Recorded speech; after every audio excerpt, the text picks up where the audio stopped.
Buenos días, Laura, iniciamos grabación.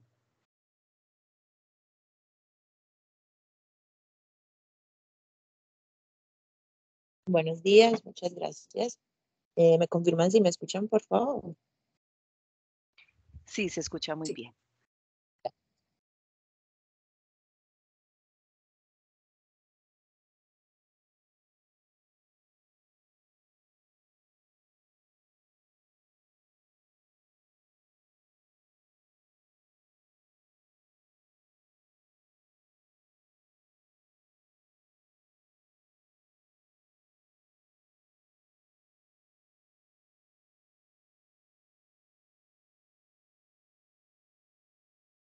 Doctora Ana María, empezamos. Hola, buenos días. ¿Me escuchas, Laura?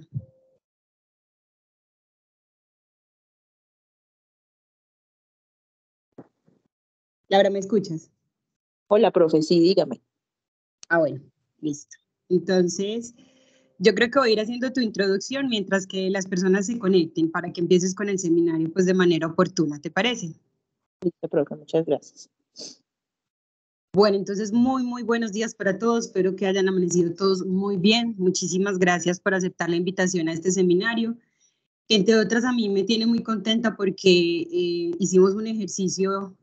Laura hizo una investigación importante sobre lo que yo considero que puede llegar a ser y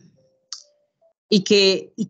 puede llegar a ser muy importante de ahora en adelante, que lo es desde hace mucho tiempo, pero estamos cayendo en cuenta apenas en nuestro sistema de salud, y que además de eso es abarcar una situación que muchos de nosotros no abarcamos dentro de la consulta ginecológica, y es a través o a raíz de los estilos de vida saludable y las implicaciones que eso puede tener en la salud en general de las mujeres que vemos en la consulta, pero que a veces no caemos en cuenta también en la participación que tiene en variadas enfermedades ginecológicas. Digamos que mi motivación para proponerle este tema a Laura surgió del hecho de las muchas mujeres en edad reproductiva que estoy viendo actualmente, mujeres muy jóvenes, con miomatosis uterina, sangrado uterino normal y en un contexto de deseo reproductivo, pero sin ideas todavía de reproducción. Entonces, se cuestiona uno mucho como clínico, entonces, dentro del manejo de la hemorragia uterina normal, digamos que los manejos tienden a ser más paliativos y de intervenciones, y puede llegar a ser una situación que va en contraposición de los deseos de la paciente en el contexto reproductivo. Entonces, ahí es donde uno se empieza a motivar sobre estos temas de intervenciones en salud, que en muchos casos son bajos riesgos y costoeconómicos muy importantes para el sistema de salud. En esa búsqueda encontré algo relacionado con la vitamina D, entonces le propuse a Laura que buscara más información sobre la relación que ahorita se considera incluso una prehormona, y que está saliendo nueva información todo el tiempo, y hay mucha literatura, quizás para aquellos estrictos dentro de las revisiones científicas, con poca validez, pero finalmente yo creo que ese es el motivo de traer este tipo de reuniones académicas donde se genera el conocimiento para que podamos dar paso a que esto se motive a la investigación en el contexto de estilos de vida saludable que tengan una intervención en general en todas las enfermedades, pero sobre todo entonces en nuestro caso y en la especialidad, hacia ciertas conductas ginecológicas que podrían llegar a tener un poquito más de razón y de intervención temprana en estos procesos de enfermedad. Entonces, muy contenta porque creo que es un paso que queremos todos dar hacia la visión en salud dentro de nuestra consulta ginecológica, y es una motivación también para todos nosotros porque estamos con personal de médicos generales que son los que van a generar esa atención primaria, y que realmente el énfasis que ellos deberían de estar dando es esta situación o estas intervenciones en estilos de vida para prevenir la enfermedad. ¿Listo? Entonces, el seminario general hoy es del área de ginecología general. Lo va a presentar la doctora Laura Jaramillo, que es un residente de segundo año y que en este momento está rotando en el área. Listo, Laura, bienvenida y mil gracias por todo. Bueno, muchas gracias por la presentación, profe. Buenos días a todos. Vamos entonces a dar inicio a la reunión. La idea es que hagamos como un recorrido sobre las enfermedades más prevalentes en la consulta de ginecología y obstetricia. También vamos a hablar un poquito de embarazo, para que miremos cuál puede ser su relación con la vitamina D desde pues, los enfoques investigativos que se le están dando últimamente, así como nos decía la doctora. Entonces, históricamente hemos conocido que la vitamina D tiene su rol predominante con respecto a la homeostasia del calcio y del fósforo, y que su deficiencia primaria se ha reportado siempre clínicamente de la manera del raquitismo. Pero desde la última década se ha venido entonces haciendo un estudio sobre las funciones de la vitamina D, y se ha encontrado que hay múltiples receptores en diferentes partes del cuerpo, lo que ha generado entonces que se abra como una gran posibilidad de funciones relacionadas con la vitamina D, en especial en enfermedades crónicas, autoinmunes, cardiovasculares, infecciosas y en algunos casos enfermedades malignas. Tenemos que tener presente entonces que la vitamina D es un nutriente que se aporta más o menos un 5 o 10% con la dieta, y que ahora se está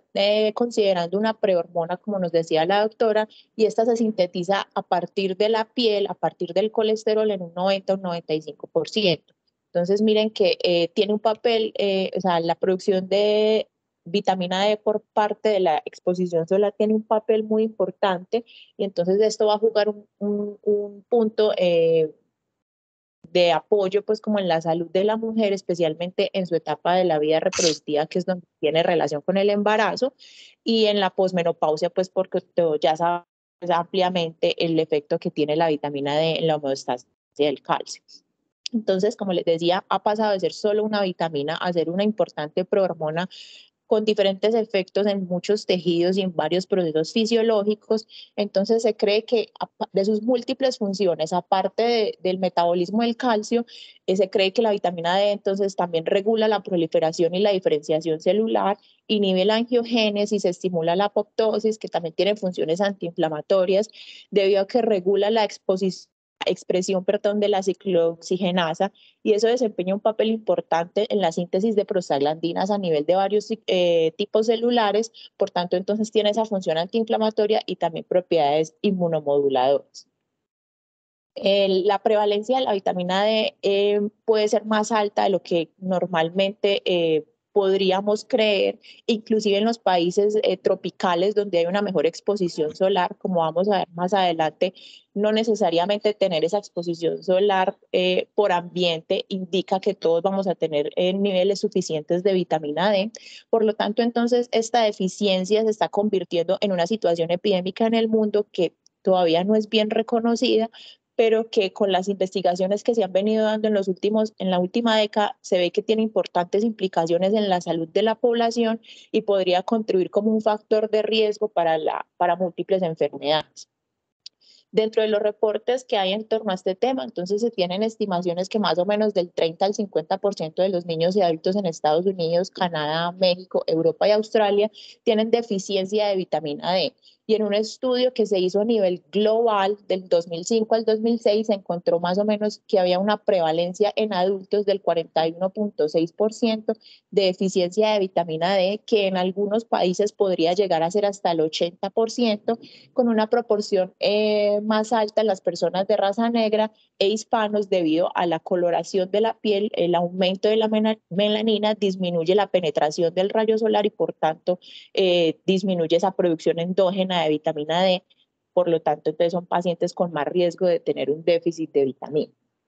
¿Qué hay en nuestro medio? Todavía no hay unos estudios grandes que nos puedan como medir la prevalencia en toda la población. Sin embargo, esta gráfica la traje para mostrarles que Colombia sigue siendo uno de los países en donde todavía se reportan altas tasas de raquitismo. Por lo tanto, entonces eso nos haría correlacionar que seguimos siendo un país con una deficiencia importante de vitamina D.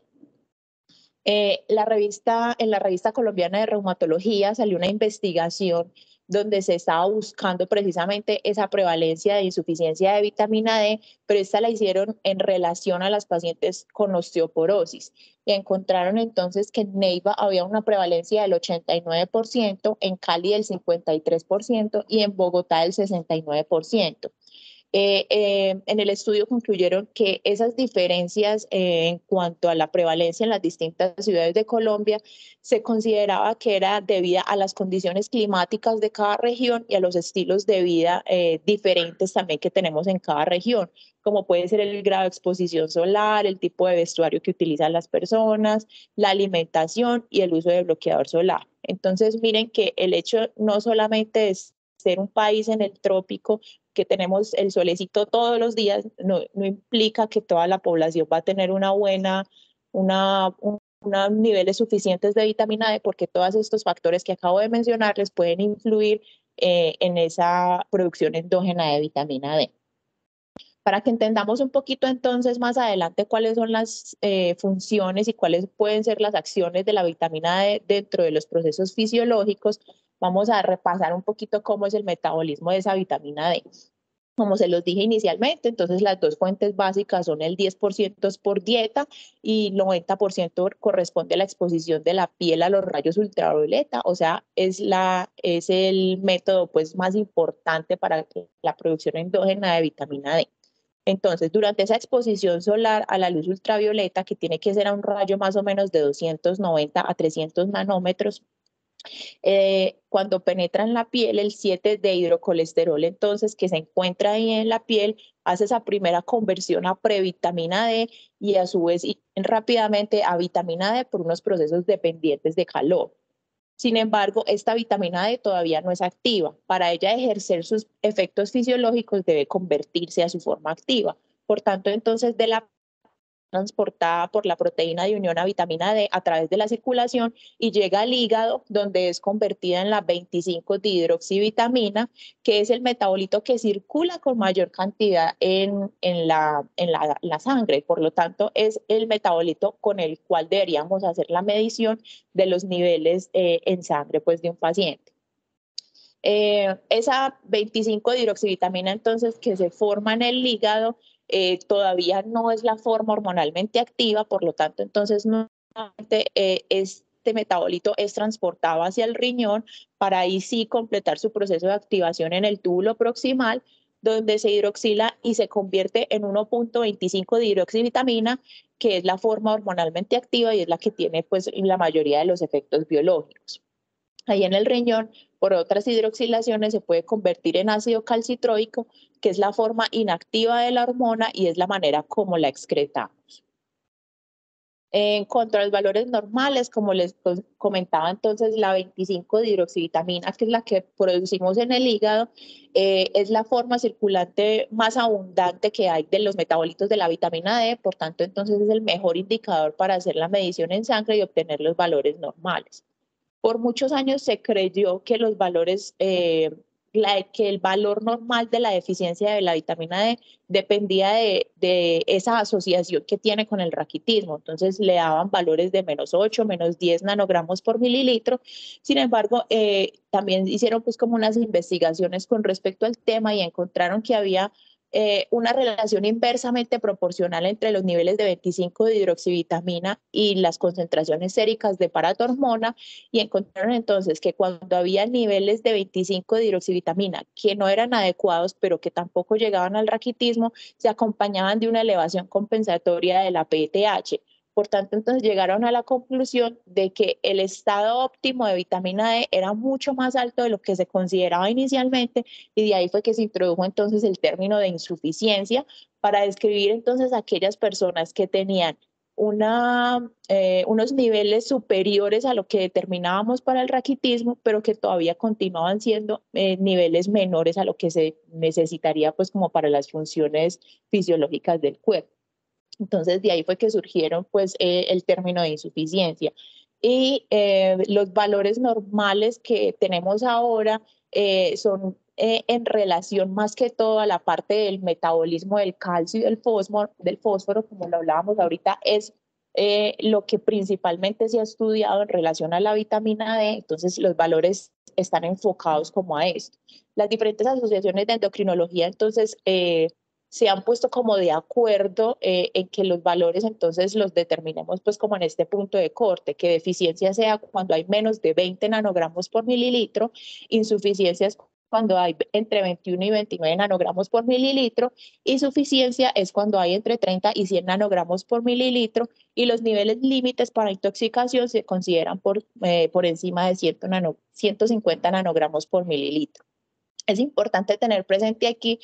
que los términos de deficiencia e insuficiencia no necesariamente reflejan una enfermedad clínicamente manifiesta. O sea, la paciente puede ser asintomática, pero puede tener estos valores por debajo del rango pues, necesario para sus procesos fisiológicos. Por tanto, se vuelve un punto importante que tenemos que tener en la cabeza cuando estemos haciendo el abordaje de las pacientes, que debe ser una de las opciones que tenemos que buscar como parte del diagnóstico para, si la encontramos, pues hacerle la adecuada pues,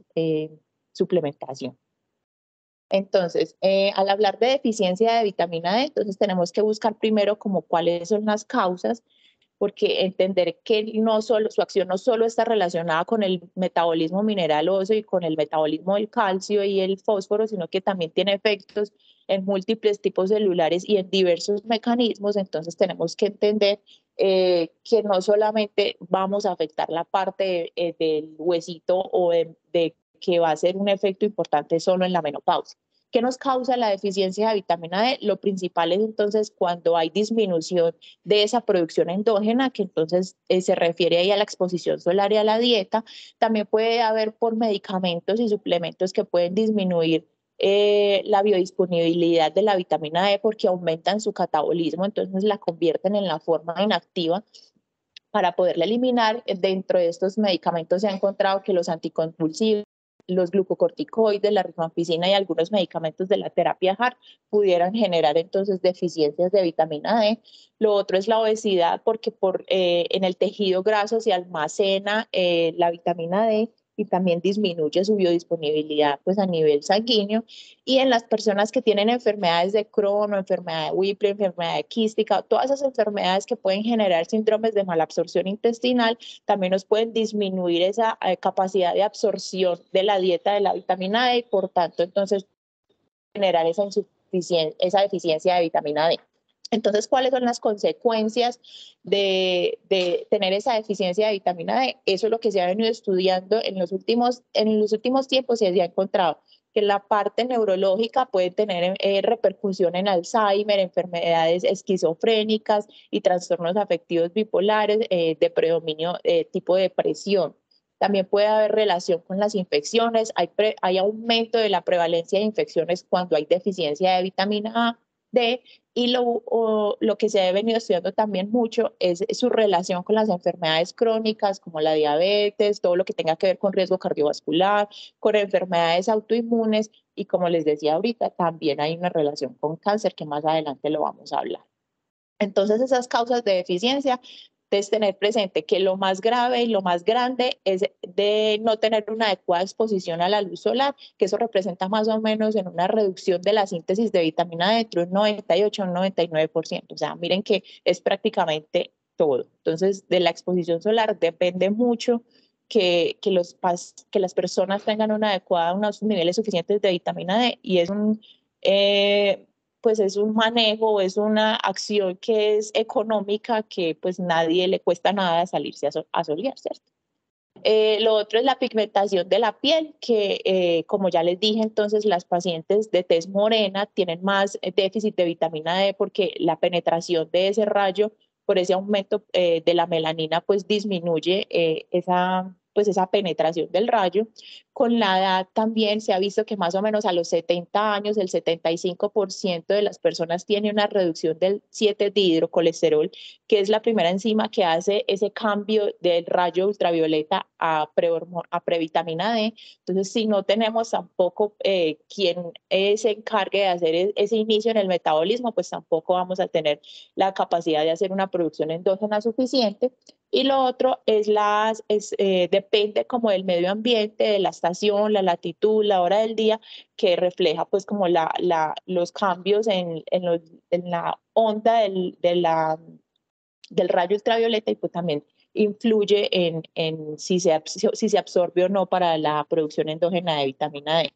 Lo que les decía entonces también de los síndromes de malabsorción que disminuyen esa capacidad de absorber la vitamina D,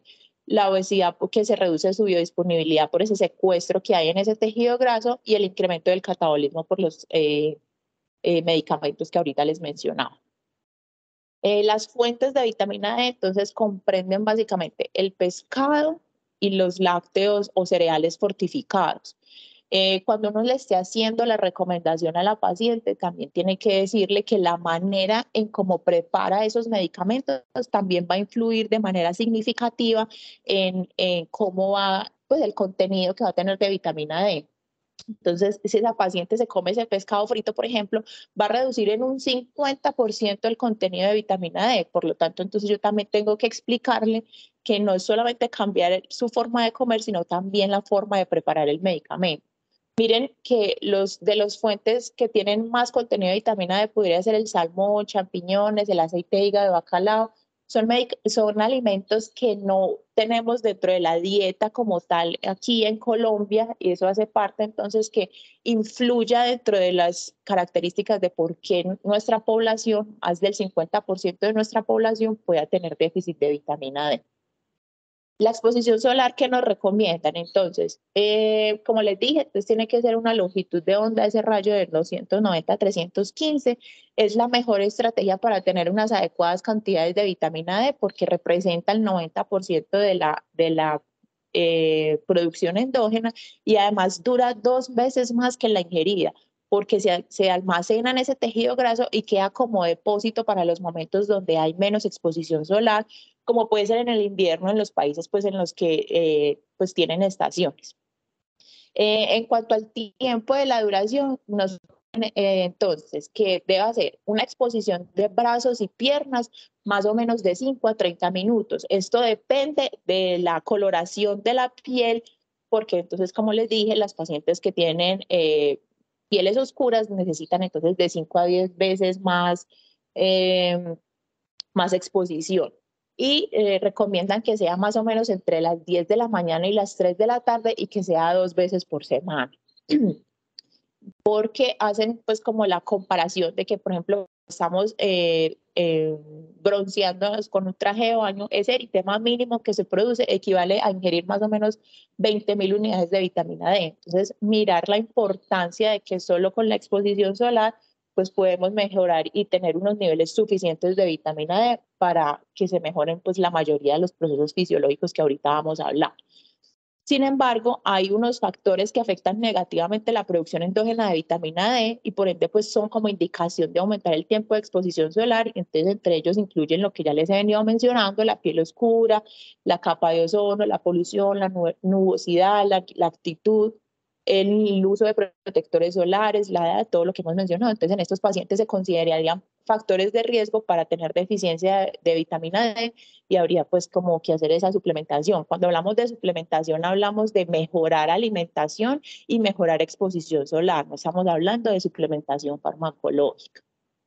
Entonces los detractores de esto dicen, bueno, entonces yo voy a poner a las pacientes a que se expongan al sol y entonces esto nos va a exponer más a que hagan carcinoma escamocelular, a que hagan melanomas, a que empeore el envejecimiento de la piel, que todo eso está pues obviamente comprobado y que el sol genera todo eso. Entonces se han propuesto como la idea de buscar como cuál es ese punto medio el que yo pueda decir que la paciente vea, expóngase al sol para que produzca su vitamina D, pero que no tenga el riesgo de desarrollar pues alguna enfermedad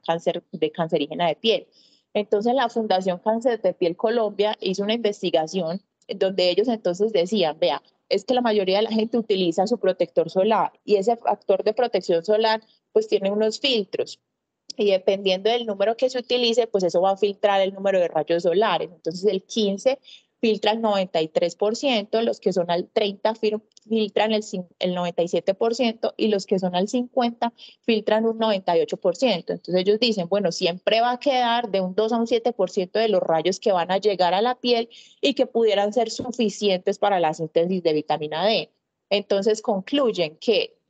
la alimentación y la adecuada exposición solar ocasional y protegida puede ser suficiente para producir cantidades necesarias de vitamina D. Entonces no es decirle a la paciente, vea, vaya, póngase al sol y quémese, sino que puede ser una exposición protegida, sin embargo, debe ser una exposición con manos y piernas, como les decía ahorita, en las horas que les decía, para que pueda pues ser suficiente. La Escuela de Medicina en Estados Unidos hace unas recomendaciones de cuáles deben ser como las ingestas dietarias para prevenir esa insuficiencia o deficiencia de vitamina D. Y entonces nos dicen que para lactantes y niños el uso debería ser de 400 a 1000 unidades por día, en mujeres embarazadas y lactando de 1000 a 2000 unidades por día, y en adultos con adecuada exposición solar o con factores de riesgo se podría usar de 800 a 2000 unidades por día. ¿Qué es un adulto con adecuada exposición solar? Yo creo que somos casi todos. ¿Por qué? Porque salimos por la mañana a empezar a trabajar a las 7 y volvemos a la casa a las 7 de la noche. Entonces, ¿en qué momento recibimos sol? En ninguno, ¿cierto? Entonces, miren que a pesar de que seamos un país que estamos en el trópico, pues no tenemos una adecuada exposición solar, por lo cual nos vuelve entonces con un factor de riesgo casi que a todos de tener entonces deficiencia de vitamina D. Vamos entonces a hacer ese recorrido por las diferentes patologías más comunes que encontramos en la consulta de ginecología y obstetricia y su relación que tienen entonces con lo que se ha visto nuevo de la vitamina D. Iniciamos con el embarazo. Para nadie es un secreto entonces que dentro de las actividades de PIP que más realizamos de forma rutinaria y a nivel mundial es darle a esa mujer gestante esos micronutrientes. Dentro de esos micronutrientes entonces tenemos la vitamina D, y ha representado un mayor interés ahora porque se dieron cuenta que había receptores de vitamina D en la placenta. Entonces se pusieron a pensar como, bueno, y entonces estos receptores, ¿qué hacen? ¿Qué función tienen? Y encontraron entonces que pudiera existir una relación de bajos niveles de vitamina D con hipertensión inducida por el embarazo o todos los trastornos hipertensivos, incluyendo la preeclampsia. También puede haber relación con el prematuro, con el aumento de vaginosis bacteriana y aumento de la diabetes gestacional. La demanda de vitamina D aumenta en el embarazo y encontraron que el 70% de las mujeres embarazadas tienen deficiencia de vitamina D, el 21% tienen insuficiencia de vitamina D y solo el 7.3% de las mujeres presentan niveles suficientes de vitamina D. Entonces, miren lo importante que sería buscar dentro de los enfoques diagnósticos de estas pacientes, determinar si de pronto estamos ante una deficiencia de vitamina D y corregirla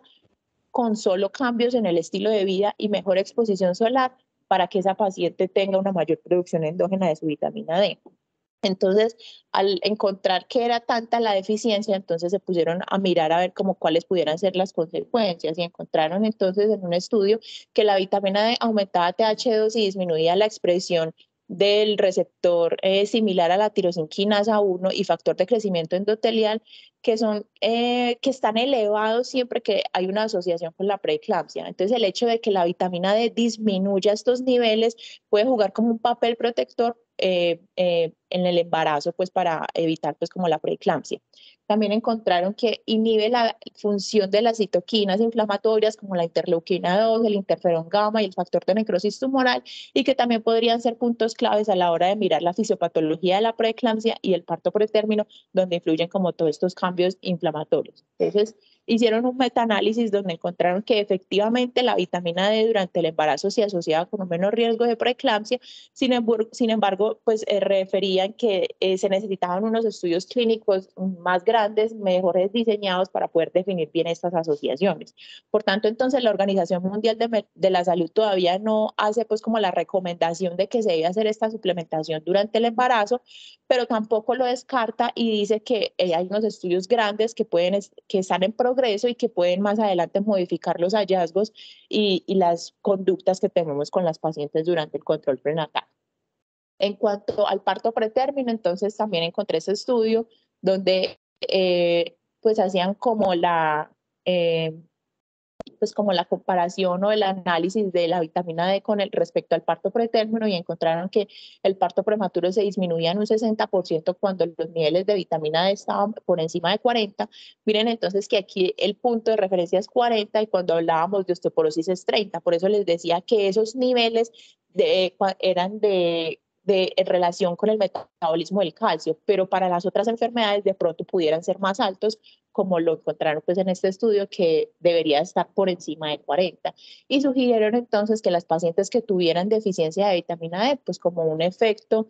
protector, sería la suplementación de la vitamina D, pero suplementación, como se los he recalcado, con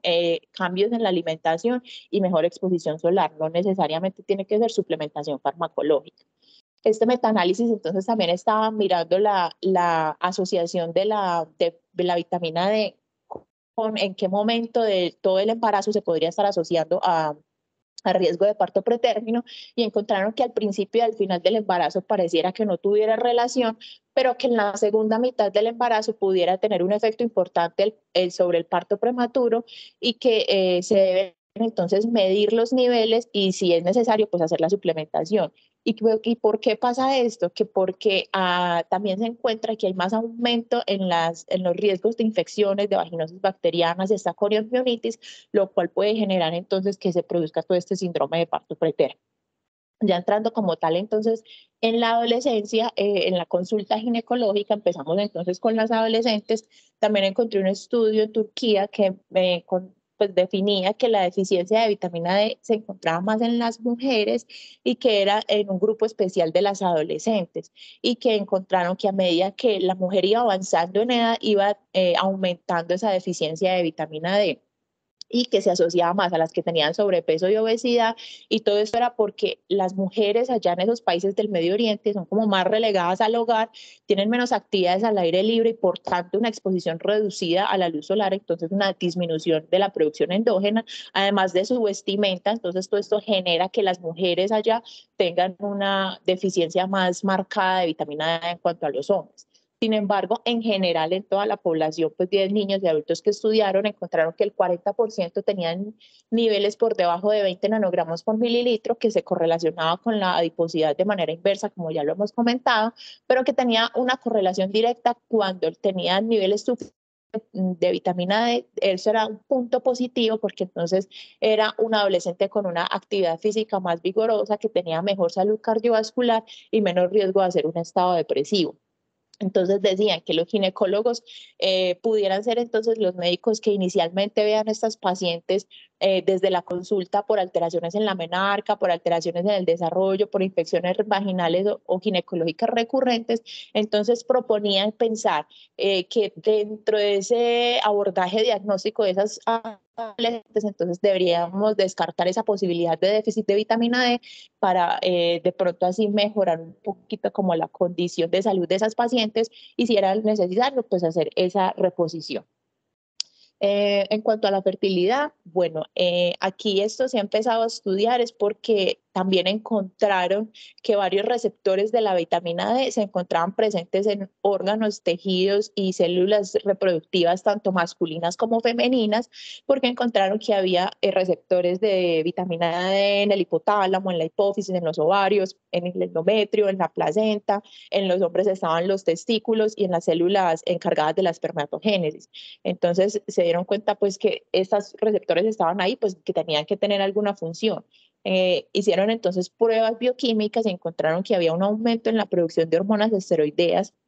y eso generaba mejor maduración y selección folicular, y que era pues como uno de los efectos fisiológicos que tenía esa vitamina D, lo que podría mejorar entonces los resultados de la fertilización in vitro en las pacientes que tuvieran algún problema de fertilidad, porque independientemente de la edad, del índice de masa corporal, el origen étnico y el número de embriones que se transfieran, pues si se aumentaba esa producción hormonal de producción de hormonas esteroideas, iba a garantizar entonces una mejor calidad del embrión y mayor cantidad de embriones que se pudieran pues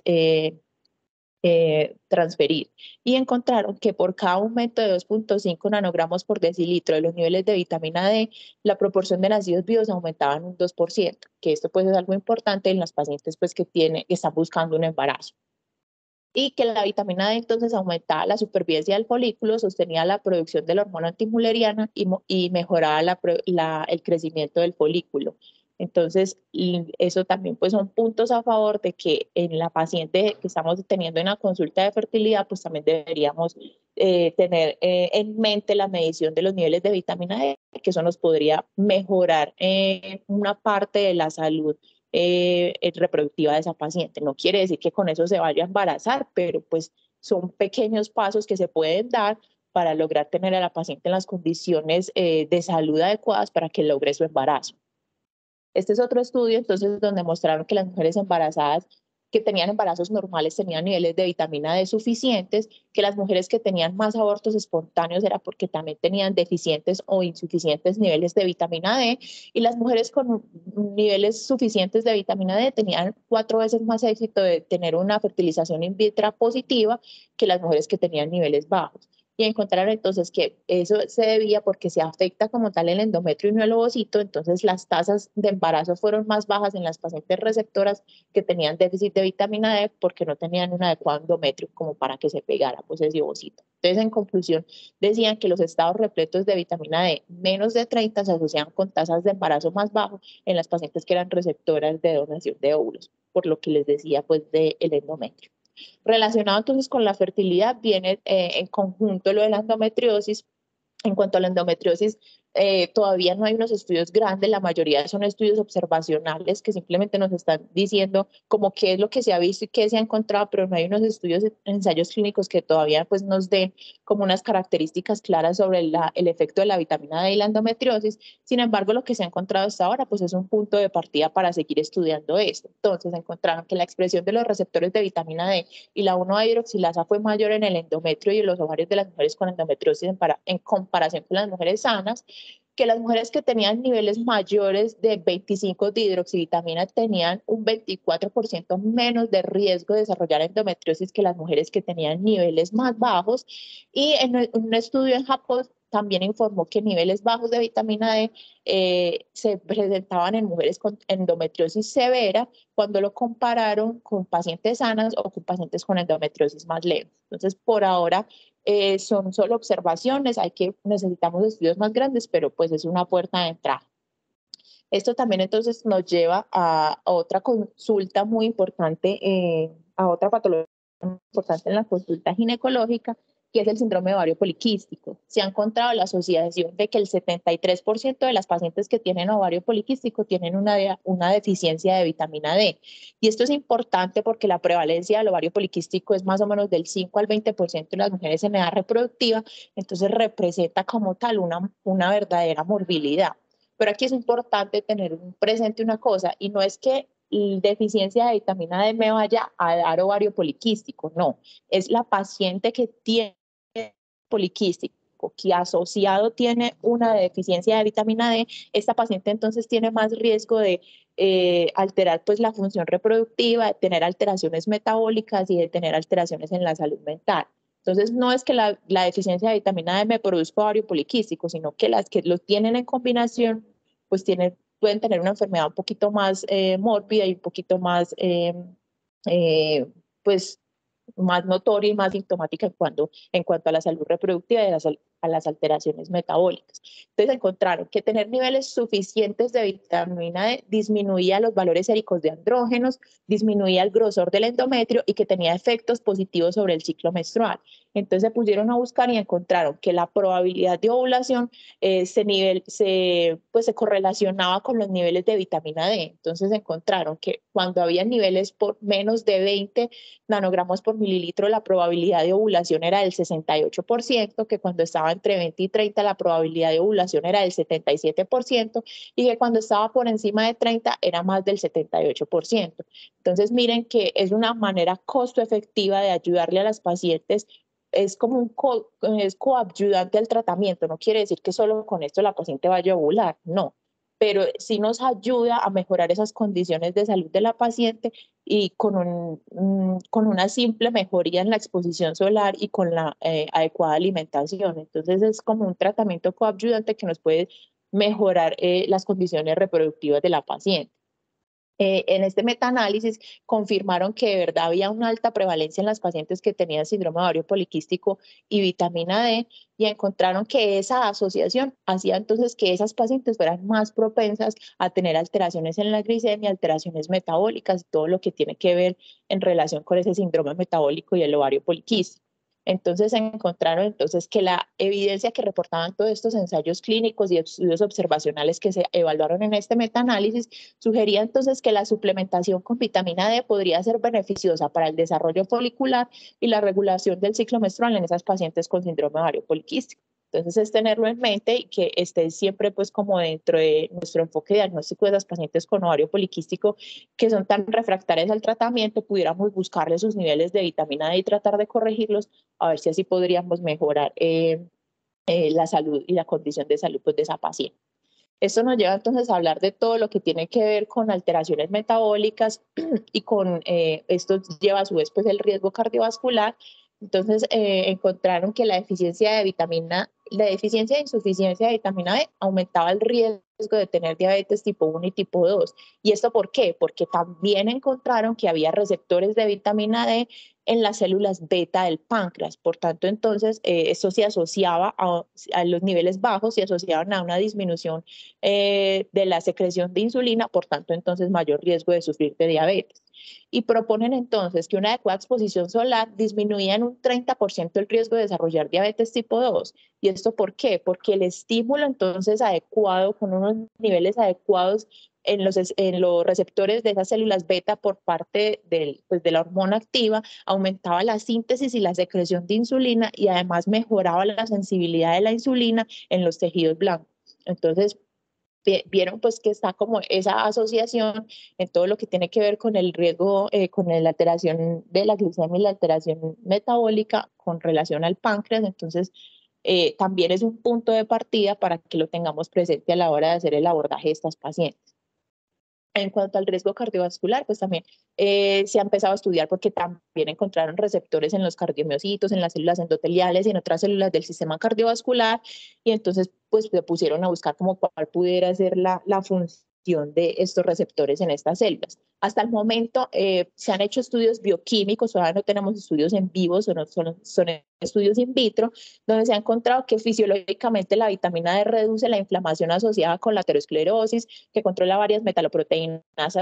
asociadas como con la calcificación vascular, que mejora la función enteral y que disminuye la hipertrofia de esos cardiomiocitos. Por tanto, entonces esto de esta manera indirecta contribuye a mejorar pues como ese riesgo cardiovascular, porque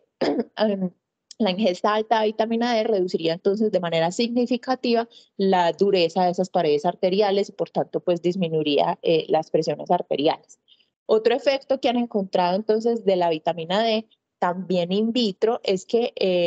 la vitamina D en su forma activa reduce la expresión del gen de renina, por tanto, entonces esto reduce la activación de la angiotensina 1 y por tanto la angiotensina 2, y entonces eso ejerce un efecto de regulación de ese sistema renina-angiotensina-aldosterona, que esto se ve entonces clínicamente con una presión arterial más baja, que también puede llegar a contribuir entonces con el riesgo de disminuir el riesgo cardiovascular. Bueno, en cuanto al cáncer, estos estudios vienen más o menos desde la década de los 80, porque se observó en células de una paciente con leucemia, se observó pues que había receptores de vitamina D, entonces esas células se expusieron a la forma activa de la vitamina D y encontraron in vitro que se reducía esa actividad proliferativa y que se diferenciaban esos macrófagos a una apariencia pues más normal. Entonces, de ahí se han generado múltiples investigaciones y han encontrado que existe asociación entre factores relacionados con bajos niveles de vitamina D y mayor incidencia de ciertos tipos de cáncer, como puede ser colon, mama, próstata. Entonces, de ahí viene pues como todo ese pool de investigación con relación al cáncer. Tenemos unos estudios epidemiológicos que nos han reportado entonces que los individuos que que viven en latitudes altas, o sea, tienen menos exposición solar, tienen más probabilidad de sufrir de cáncer de colon, de próstata, de mama, de ovario, de pulmón y de esófago. Esto entonces por esa disminución a la exposición solar, entonces por tanto hay menos producción endógena de vitamina D. Y en los estudios entonces nos dicen que niveles de 25 hidroxivitamina D menores de 20 incrementan el riesgo más o menos del 30 al 50% de desarrollar algunos tipos de cáncer, teniendo en cuenta pues que los cánceres son multifactoriales, que tienen muchas alteraciones en diferentes tipos de genes, entonces no es como el factor de riesgo principal, pero que es un factor que pudiéramos impactar de manera positiva y de manera económica y de manera fácil para tratar de disminuir como el riesgo pues, de esos pacientes de desarrollar cáncer. Sin embargo, pues estos son estudios epidemiológicos, entonces todavía pues necesitamos unos ensayos clínicos grandes que nos muestren pues in vivo qué es lo que pasa. También hay unos estudios in vitro que han encontrado que la exposición de las células tumorales a altas concentraciones de vitamina D en su parte activa inhiben la proliferación, promueven la diferenciación celular, disminuyen el crecimiento tumoral, aumentan la apoptosis y disminuyen la angiogénesis tumoral. Entonces, son puntos de partida en los que pues, todavía se debe generar mucha investigación, pero tenerlos presente de que cuando estemos haciendo el enfoque de un paciente con una posible neoplasia, pues también determinar sus niveles de vitamina D que pudieran en algo mejorar la condición de salud de ese paciente. Con respecto al cáncer de mama, entonces hay un estudio que está pues como enfocado directamente a la relación de la vitamina D y el cáncer de mama, y entonces encontraron que hay menos cáncer de mama en los países que tienen más exposición solar, pero aquí hay que tener presente lo que les decía ahorita. Miren que nosotros somos un país del trópico, sin embargo tenemos niveles altos de deficiencia de vitamina D. Entonces esta relación habría que estudiarla un poquito más, porque no necesariamente los países con buena exposición solar pues van a tener su población con niveles suficientes de vitamina D.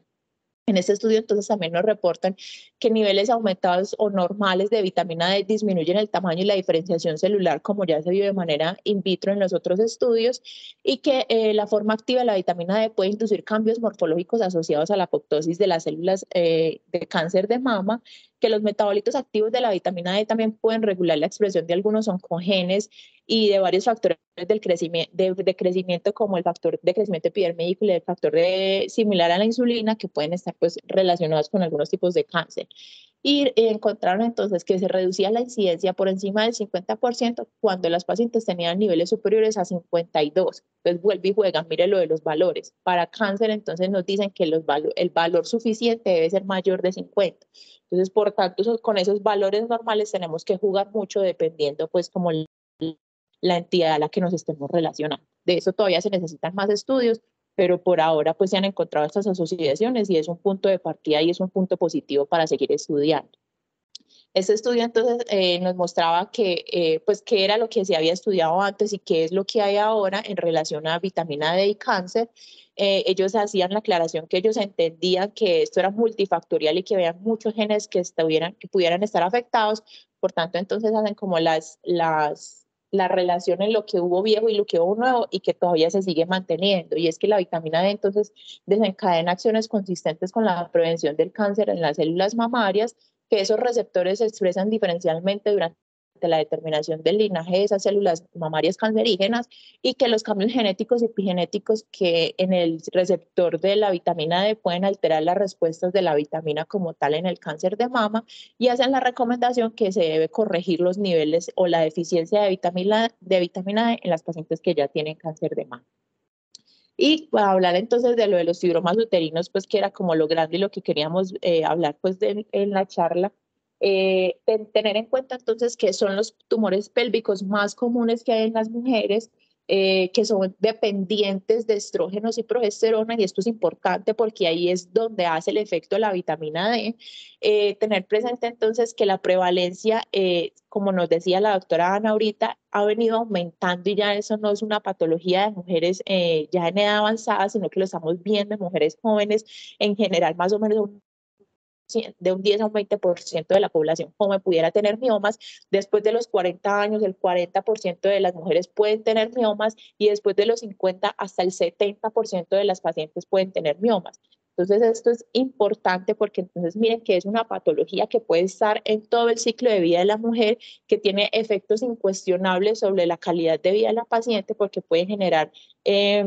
asociado a los miomas, puede tener hemorragias anormales, esa sensación de masa pélvica o incluso pues esas disfunciones reproductivas. Por tanto, entonces es algo a lo que tenemos que apuntarle de buscar cuál puede ser una opción para tratar de prevenir esos miomas. Entonces, se han tratado pues como de hacer numerosos intentos de crear esos métodos de profilaxis que sean económicos, seguros y eficaces, pero no se han encontrado pues como nada que sea, que cumpla como con esas características. A la luz de esto, entonces sale la vitamina D, que al parecer entonces desempeña unos papeles importantes en la aparición de esos miomas, por tanto entonces se vuelve pues como una alternativa de estudio para mirar si pudiera ejercer ese efecto profiláctico. Entonces, como ya sabemos, los miomas están más asociados también a las personas afroamericanas, igual como lo hemos visto entonces en el déficit de vitamina D. Se ha encontrado entonces que la vitamina D ha sido uno de los principales contribuyentes a la teoría actual de la patogenia de la miomatosis uterina. Ya les voy a mostrar por qué. Y en estudios recientes se ha encontrado entonces que hay una correlación negativa entre niveles bajos de vitamina D y la aparición de miomas. ¿Y esto por qué? Porque entonces se ha visto que la forma activa de la vitamina D inhibe el crecimiento de las células de los miomas uterinos a través de que tiene potentes actividades antiestrogénicas y antiprogesterona y progesterona, por lo tanto entonces disminuye ese tamaño tumoral y en la paciente que ya tiene el mioma y en la paciente que no lo tiene, al tener unos niveles más regulados de los estrógenos y progestágenos, pudiera contribuir a disminuir ese riesgo de aparición de miomas. Por otro lado, la vitamina D también tiene un efecto antifibrótico porque que se da a través de la reducción de la expresión de las proteínas de la matriz extracelular. Entonces, al disminuir también ese colágeno que está en relación con todos los miomas uterinos, pues también podría disminuir como tal el tamaño o la aparición, pues por no tener como tal ese colágeno para su producción. Entonces, es lo que se ha visto hasta ahora, todavía faltan más estudios, pero tenemos pues como esta aproximación y de tener claro pues que esas pacientes que tienen unos niveles más regulados de estrógenos y progesteronas pudieran disminuir el riesgo de hacer miomas uterinos. Entonces, cuando estudian el posible efecto o la posible profilaxis que pudiera hacer la vitamina D en los miomas uterinos, entonces nos dicen que deberíamos tener unos niveles óptimos y que esos suplementos deberían darse no solamente con farmacológicos, sino tener presente todo lo que tiene que ver con cambios en el estilo de vida. Esto es lo que menos estudia y lo que menos les decimos a las pacientes en la consulta. Entonces es tenerlo.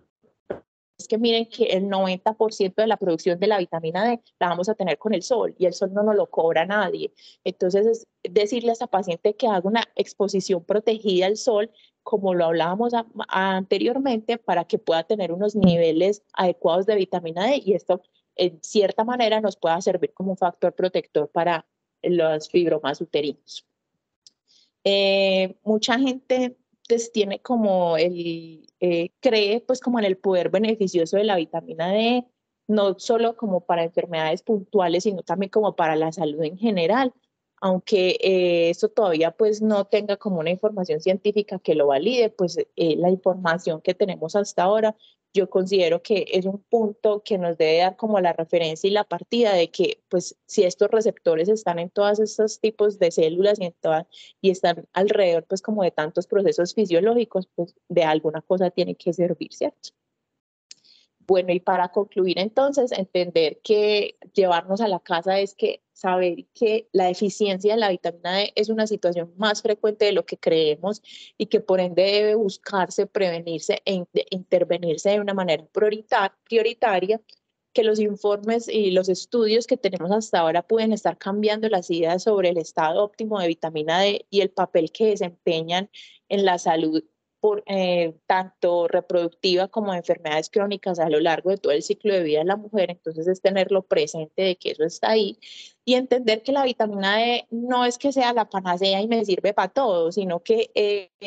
es importante tenerla presente porque muy probablemente en la que me vaya a ser eficaz es la paciente que de verdad tenga una deficiencia y que dado sus efectos secundarios raros y que tiene un margen de seguridad relativamente amplio, la vitamina D podría considerarse una terapia coadyuvante importante que es económica y segura para muchas enfermedades crónicas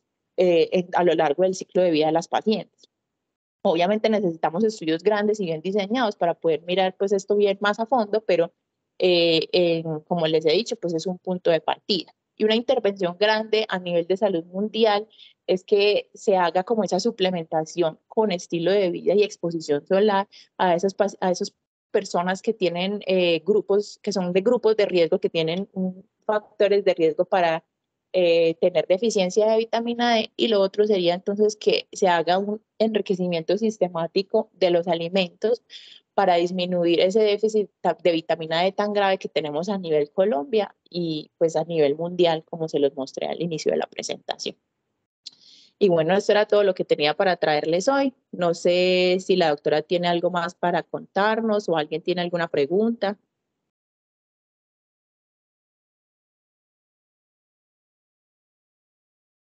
¿Aló? ¿Aló? Hola Laura, sí te escuchamos. ¿Tú me escuchas? Sí. Bueno, Ay, no las sé si alguien... diapositivas no siguieron pasando. No, se quedaron en cáncer, pero igual pues fuiste muy fluida en el discurso, entonces estuvo muy bien. No sé si Bueno, alguien quiere hacer alguna intervención.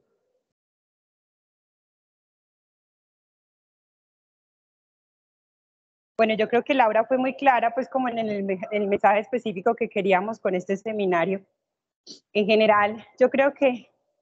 se está empezando un proceso de investigación muy grande sobre lo que significa o lo que repercute en el organismo sobre los estilos de vida. En este caso es la exposición solar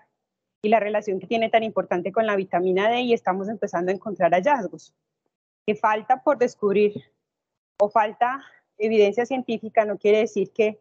de aquí en adelante intervenciones como las que estamos proponiendo, que Laura lo decía muy bien, son bajo costo y bajo riesgo, pues en parte de nuestro arsenal médico. Lo otro es que, aunque se plantea el hecho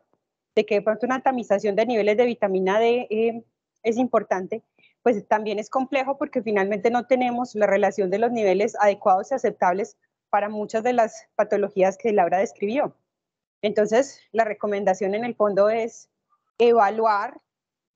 dentro de esa consulta, así tan fácil, evaluar dentro de esa consulta la adecuada exposición o la inadecuada exposición de las personas o de las mujeres en este caso a la exposición solar y darle intervención. Pues la tamización es válida en algunas situaciones donde finalmente la intervención tiene que ser, digamos, con más seguimiento más estricto, supongamos cáncer. Pero finalmente una manera de hacer esta o de definir esta intervención es tan sencillo como preguntarle a nuestros pacientes qué exposición solar tienen,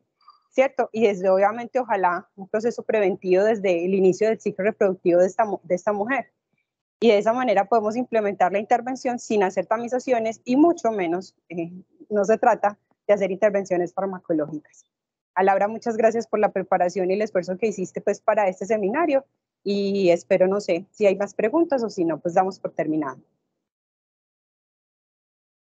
Muchas gracias, profe, por la asesoría. Pues yo no veo preguntas en el chat ni manitos levantadas. Entonces, muchas gracias a todos por la presencia y por escucharme, y pues que tengan todos un feliz día.